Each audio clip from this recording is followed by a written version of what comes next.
ನಾನು ದರ್ಶನ್ ಅವರಿಗೆ ಸಪೋರ್ಟ್ ಮಾಡ್ತೀನಿ. ಯಾಕಂದರೆ ಸತ್ತವನ ಒಂದು ಯಾಕಂದರೆ ಎಲ್ಲರ ಮನೆಯಲ್ಲಿ ಹೆಣ್ಮಕ್ಳಿದ್ದಾರೆ. ಈ ಒಂದು ನನ್ನ ಒಂದು ಮಾತನ್ನು ಕೇಳಿ ತುಂಬ ಮಂದಿಗೆ ಸಿಟ್ಟು ಬರ್ಬೋದು. ಆದರೆ ಅವರು ಯೋಚನೆ ಮಾಡಿ ನಿಮ್ಮ ಮನೆಯಲ್ಲಿ ಹೆಣ್ಮಕ್ಳಿಗೆ ಕೆಟ್ಟ ಕೆಟ್ಟ ಮೆಸೇಜುಗಳು ಯಾರಾದರೂ ಕಳಿಸಿದರೆ ನಿಮ್ಮ ರಿಯಾಕ್ಷನ್ ಏನು ಅಂದರೆ ಮೊದಲು ಒಂದು ಸಾಯಿಸಬೇಕು ಅಂತ ನೀವು ಮನಸ್ಸಲ್ಲಿ ಅನ್ಕೋತೀರಿ. ಆದರೆ ನಿಮಗೆ ತಾಕತ್ತಿಲ್ಲದೆ ಇದ್ದಾಗ ನೀವು ಪೊಲೀಸರ ಮೊರೆ ಹೋಗ್ತೀರಿ. ಆದರೆ ಇಲ್ಲಿ ಇದೇ ಕೇಸಲ್ಲಿ ಆತನ ಮೇಲೆ ಮೊದಲೇ 3 ತಿಂಗಳ ಮುಂಚೆನೇ ಪೊಲೀಸ್ ಕಂಪ್ಲೇಂಟ್ ಕೊಟ್ಟಿದ್ದರು ಹೆಣ್ಮಕ್ಳು.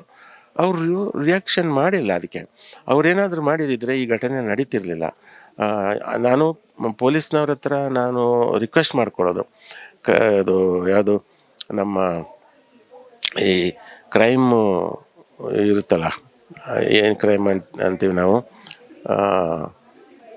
ಇದು ಸೈಬರ್ ಕ್ರೈಮ್.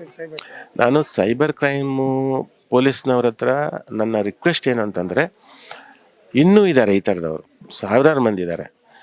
ಎಂತೆಂಥ ಮಾತುಗಳು ಅಂದರೆ ಕೆಟ್ಟ ಮಾತು, ನಮಗೆ ಸಿಟ್ಟು, ರಕ್ತ ಬಿಸಿ ಆಗುತ್ತೆ. ಯಾರು ನನಗೆ ಸಂಬಂಧ ಇಲ್ಲ ಆ್ಯಕ್ಚುಲಿ, ಆದರೆ ನನ್ನ ಫ್ರೆಂಡ್ಸ್ಗಳಿಗೆಲ್ಲ ಅವ್ರು ಕಳಿಸಿದ ಮೆಸೇಜ್ಗಳು ನೋಡಿದಾಗ ನಮಗೆ ರಕ್ತ ಕುದಿಯುತ್ತೆ. ನಾನು ದಯವಿಟ್ಟು ಸೈಬರ್ ಕ್ರೈಮ್ ಪೊಲೀಸ್ನವ್ರ ಹತ್ರ ರಿಕ್ವೆಸ್ಟ್ ಏನಂತಂದರೆ, ಅಂಥವ್ರನ್ನ ಬಿಡಬೇಡಿ, ಹುಡುಕಿ ಅವರಿಗೆ ಸರಿಯಾದ ಶಿಕ್ಷೆ ಕೊಡಿ ಅಂತ. ಯಾಕಂದರೆ ಮುಂದೆ ಯಾರಿಗೂ ಮಾಡಬಾರ್ದು ಈ ಥರ. ಇದು ಎಷ್ಟು ಹೆಣ್ಣುಮಕ್ಕಳ ಶಾಪ ತಟ್ಟಿದೆ. ಒಬ್ಬ ವ್ಯಕ್ತಿಯ ಪಾಪದ ಕೊಡ ತುಂಬಿದಾಗ ಹೀಗೆಲ್ಲ ಆಗುತ್ತೆ. ಇದೆಲ್ಲ ವಿಧಿ ಆಟಗಳು. ಇದರ ಬಗ್ಗೆ ನಾನು ಇಷ್ಟೇ ಹೇಳೋದು.